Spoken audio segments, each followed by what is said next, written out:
그리운 그대의 아름다운 모습으로 마치 아무 일도 없었던 것처럼. 우! 사랑의 전문 용어 나왔습니다. 아무 일도 없었던 것처럼. 정말 있잖아. 이게 아무 일도 없었던 것처럼. 이별은 아무 일도 없었던 게 아니에요. 너무 큰일이에요. 그죠?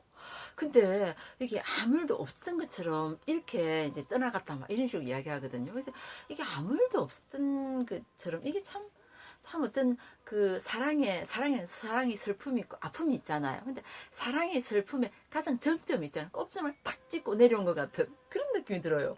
왜냐하면 있잖아요. 우리가 막 슬퍼요. 사랑의 이별 때문에 슬프고 막 이렇게 할 때 있잖아요. 그걸 막 직접적으로 표현하는 걸 이렇게 본다든지 이렇게 내가 겪어도 굉장히 슬퍼요. 근데 그걸 있잖아요. 숨겨진 슬픔이 있잖아요. 숨겨진 슬픔이라든지 숨기려고 하는 슬픔을 딱 이렇게 보게 될 때 있잖아요. 그게 더 슬픈 것 같은 생각이 들어요.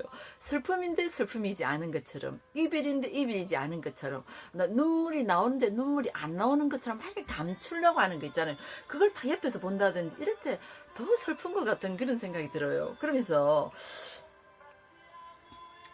이 왜 이 사람들은, 이 여자친구는 왜 이렇게 이별이라는 게 너무나 슬픈 일인데 왜 이렇게 아무 일도 없었던 것처럼 이렇게 표현을 했을까, 이런 식으로 행동을 했을까 생각해 보니까 있잖아요. 인정하기가 싫었던 것 같아요. 너무나 그 이별이 너무나 슬프고 아프니까 그걸 인정하기가 싫었던 것 같아요. 그 이별을 받아들이기가 싫었던 것 같아요.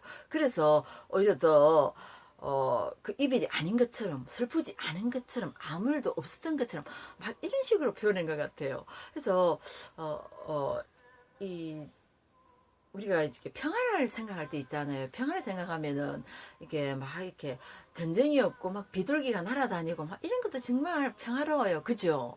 참 평화로운데 또 그런 평화 말고 이런 평화이죠.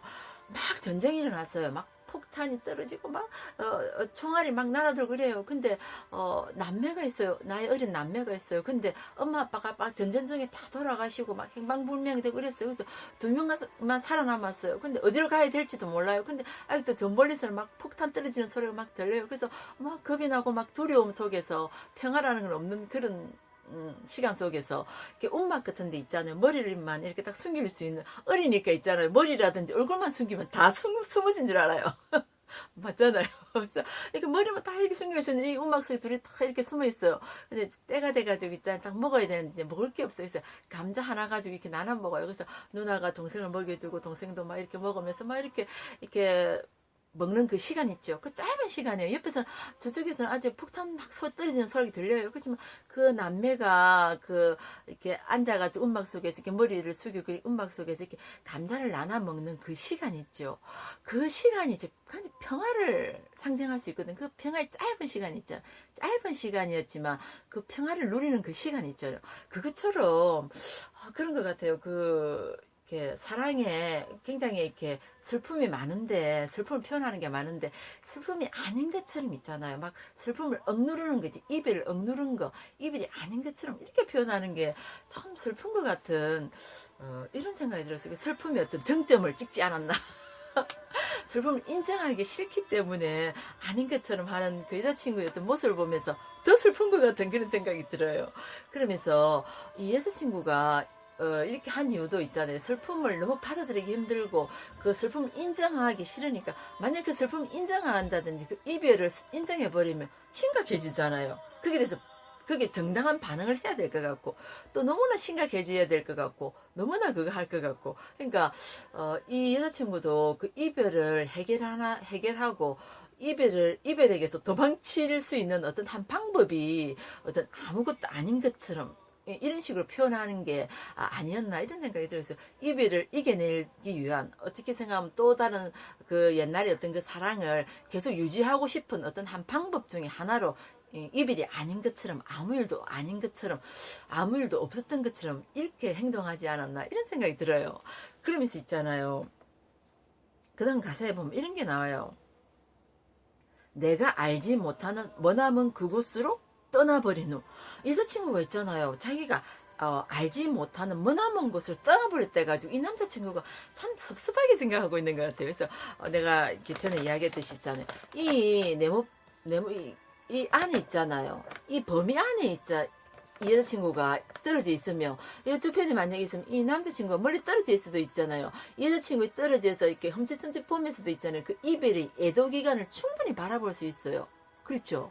충분히 바라볼 수 있어요. 근데 이 범위 안에를 벗어나 버린 거 있죠.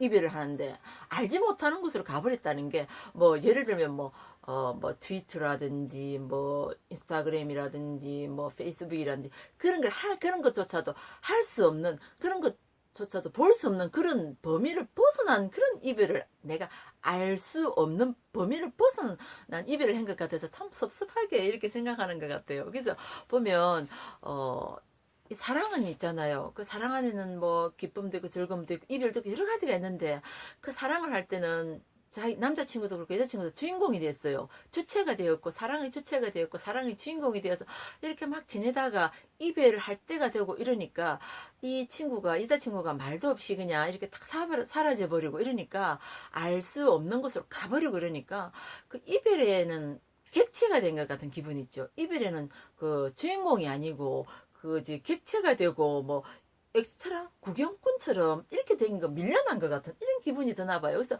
만약에 내가 이별에 그 여자친구가 내가 알 수 있는 범위 내에서 이별을 해줬으면 멀리서 애도 기간을 가지기도 하고 마음을 다지기도 하고 막 이렇게 해서 자기가 이별을 사랑의 한 부분을 잘 성화시켜낼 건데 자기가 알 수 없는 부분으로 그냥 그 범위를 벗어난 이별을 해버렸기 때문에 자기가 사랑의 그 이별의 그 주인공이 되지 못하고 객체가 돼가지고 그 정말 이별의 구경꾼이 돼가지고 자기가 그 이별을 잘 더 그 해결하지 못하고 이렇게 구경꾼이 되어서 더 슬픔에 젖어 있고 이별에 대해서 어떻게 손 쓸 수가 없다. 그러니까 알 수 있는 범위 내에서 가버렸으면 내가 좀 찾아가고 어떻게 노력을 할 수 있는데 지금 아무것도 못하고 주인공에서 이제는 완전 엑스트라? 엑스트라보다 더 벗어난 그런 그 방청객? 그냥 구경꾼처럼 자기 이별인데 내가 당한 이별인데도 불구하고 이렇게 객체가 되고 이렇게 좀 밀려난 그런 이별을 한 것 같아서 참 슬프다 막 이런 식으로 이야기하는 것 같아요.